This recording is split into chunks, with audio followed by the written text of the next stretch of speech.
Good day, Dr. Prodigal. I'm just something was really pushing on me. Someone actually challenged me, and challenges are good. I recommend that you do everything with a courteous challenge when it comes to biblical, statements. I was making a statement at one time, and someone, of course, they challenged me, but I know I had seen it somewhere. I said, often God's blessings arrives in Satan's limousine. Well, of course, eventually I did get someone to question it, and they were shocked that I didn't mind that they were questioning. And why were they shocked?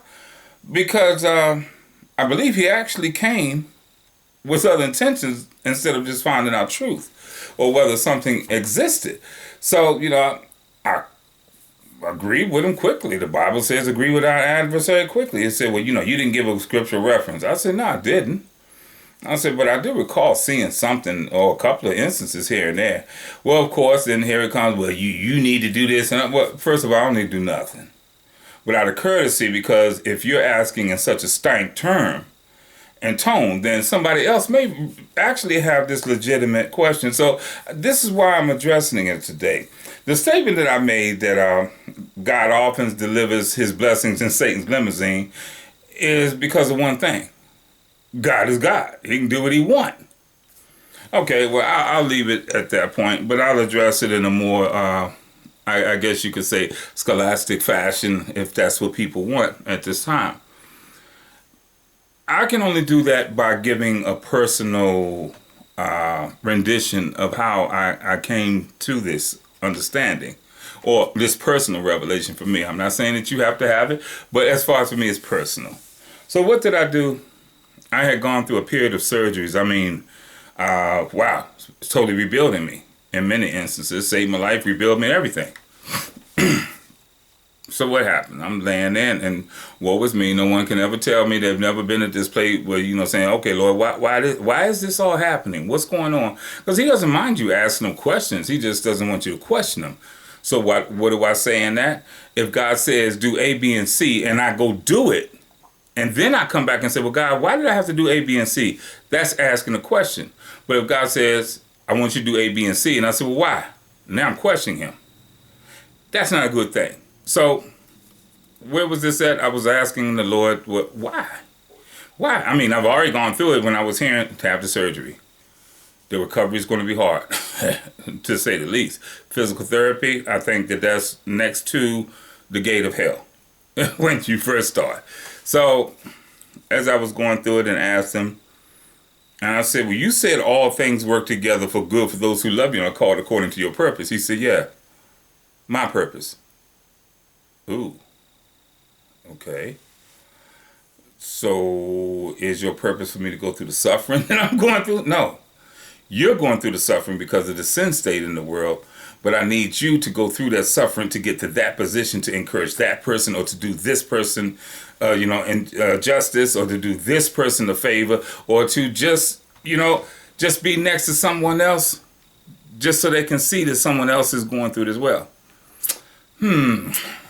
I didn't take too kindly to that being his purpose, but that's what the word said. So the gentleman that he pretty much questioned me, and I don't take offense to that. Either I don't know or I know. And if I don't know and it's worthy, then let's go find the answer. Come let us reason together. But I'm not going to go back and forth and, this is this and this is this. Never forget someone, when I mentioned something to him, well, have you read the Gospel of Thomas? Because I said, well, really, I'm not giving any credit to it. Not that it's not so, but it's just something I don't deal with the canonized version of the Bible. Yes, there are some holy works. I don't know. I'm not that familiar with it. But I said, why would I drop the Bible and go pick up a gospel of somebody who's known for being out of place and doubting? So that was one. So now I'm looking at this in the 37th chapter. Interesting. Of Genesis. Now, that's an interesting thing. Because I look at 37 stands alone. 37 is a prime number. So, that to me, these are little things that I look at, and it really, really, really, really helped me. I was just like, blown away at what I see now. And, because I do use different versions, King James. This one day, I happened to be dealing with the NIV. And I saw something that blew my mind. I must have read this for a few times, where it's mention of Joseph. He was wandering the fields, asking, "What you looking for?" He said, "I'm looking for my brothers. Can you tell me where they're grazing their flock?" So they sent him on over and said, "Let's go to Dothan." Joseph went after his brothers, found them at Dothan. And I'm just paraphrasing before somebody will say, "Well, he's making up words in the Bible." No, no, no, no, no. I'm just paraphrasing. You can find this in the 37th chapter. You say, "Oh, but the brothers saw him afar off and said, 'Here comes that dreamer.'" So now Joseph has already been shown the dream. I think he made a mistake where you have to be careful who you tell your dreams to. Lord knows I've done it wrong many times and shared my dreams, and some things cause issues. So he told his brothers. His brothers have feelings about that. "Oh yeah, we're gonna be bound down to him." "Yeah, right. Daddy already gave him the coat, and as soon as I get a chance, I'm gonna make sure that coat got a whole bunch of more colors on it, probably starting with dirt and some blood." But ironically, when Reuben heard this, Reuben is the one his name means to look. Reuben looked under his father's concubine or his wife, whichever, and their nakedness. So Reuben, his eyes was what got him in trouble. So he started listening, and then when he heard this time, which was Simeon's job to see him, when he heard, he said, "Whoa, wait, we can't kill this man. This is our brother. We can't kill him. So how about we just throw him in a cistern in the wilderness, but we don't beat him up?" Well, you just threw him down in a cistern in the wilderness, and you don't beat him up. Well, he fell down. That hurt too. So you wasn't worried about not hurting him. You just was kind of worried about it. It's not you that's hurting him. So in today's law, that's called conspiracy. So when Joseph came to his brothers, they stripped him of his robe, the ornate robe that he was wearing, and they took him and threw him into the cistern. The cistern was empty and there was no water in it. Why? Because water would have helped them come back to the top, probably. As they sat down to eat their meal, they looked up and saw a caravan of Ishmaelites coming from Gilead. Now, I'm just wondering how no one can see that connection. The Ishmaelites, well, let's finish to the end of that verse. This is verse 25. As they sat down to eat their meal, they looked up and saw a caravan of Ishmaelites coming from Gilead. Their camels were loaded with spices, balm, and myrrh, and they were on their way to take them down to Egypt. Sound like Uber to me. Sound like a spiritual Uber to me. Judah said to his brothers, "What will we gain if we kill our brother and cover up his blood?" Now this is the one that's responsible for praising. This is the one that's responsible for bringing forth the king, the Messiah. Come, let's sell him to the Ishmaelites and not lay our hands on him. After all, he is our brother, our own flesh and blood. His brothers agreed. So when the Midianite merchants came by, now it was an Ishmaelite caravan, and the Midianites merchants came by. His brothers pulled Joseph out of the cistern and sold him for 20 shekels of silver to the Ishmaelites, who took him to Egypt. When Reuben returned to the cistern and saw that Joseph was not there, he tore his clothes. He went back to his brother and said, "The boy isn't there. Where can I turn now?" Then they got Joseph's robe, slaughtered a goat, and dipped the robe in the blood. They took the ornate robe back to their father and said, "We found this. Examine it to see whether it's your son's robe." Now, I see a few things in this, but the one that I want to concentrate on is God's purpose or blessing can come in Satan's limousine. Now, in this, I saw something that came about. First of all, the family had issues. And, part of it could have been Jacob's, as well as him, loving one more than another and being very open with it. And another part of it, it just could have been that this was God's intention. So here it is, something was going on. Satan's limousine or Satan's Uber service, Grubhub, whatever you want to call it, comes by.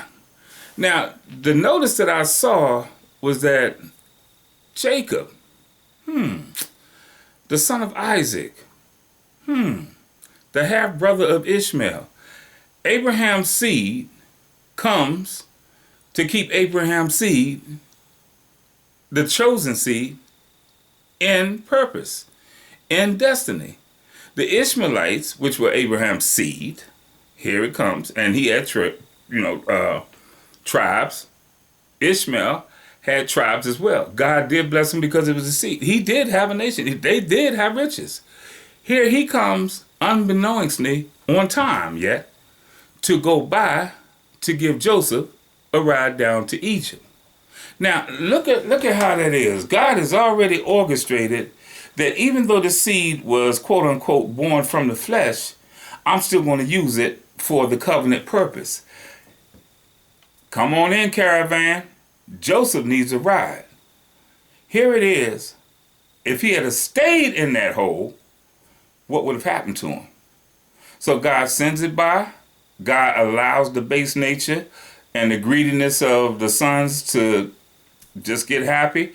Now, they sell them for 20 shekels, but it's only, I guess it would say 10 because the youngest one wasn't with them. So, 2 shekels apiece.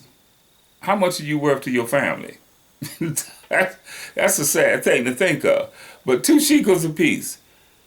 But yet God allowed them to get paid the 2 shekels in order to dispatch Joseph so he could become number 2 in the nation of Egypt. Look at how that was. What would have happened, number 1, if Joseph hadn't been taken with the Midianites on the Ishmaelite caravan? Where were they? Dothan and Egypt. I don't believe they're next to each other.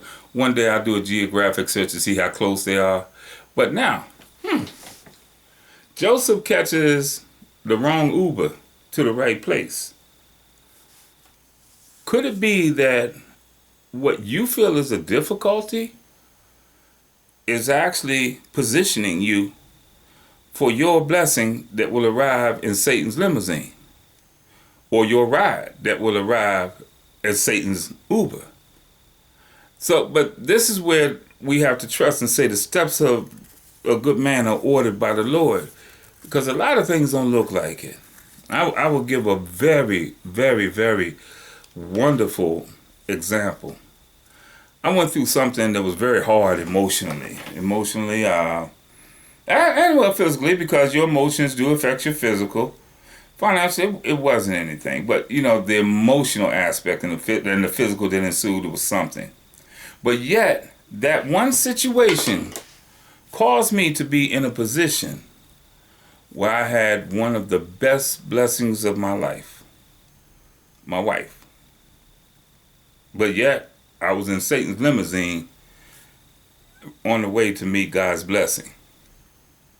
So I want you to think about that even though things are going on, always remember in the 23rd Psalm, yea, though I walk through the valley of the shadow of death. See, God has already told us that we're going to get through everything. We're never going to get stuck in anything unless we reject him and his sacrifice. But we're going to get through everything. Only time we don't get through is when we decide that we're going to be stuck in. That's when we have a problem. So in our getting through, guess what?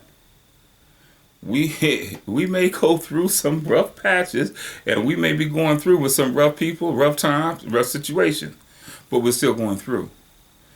And you don't die in the situation, because if we're believers, and we are, then we should just sleep. We won't die, we just sleep. We be absent in the bodies to be present with the Lord, so we're still going through. Through the shadow, the valley of the shadow of death. That means there's a light someplace that's making that shadow that's called death. And we know who that light is. God bless you, Dr. Prodigal. I want to go back and read some more of this, because there have been too many times in my life when I was really fussing at and bemoaning the method instead of watching the majesty. So maybe this is what we need to do. We need to don't despise Satan's limo. As long as it's God's blessing, we're going to, let out of there. God bless you, Dr. Prodigal. Love y'all, man. Let's discuss this below.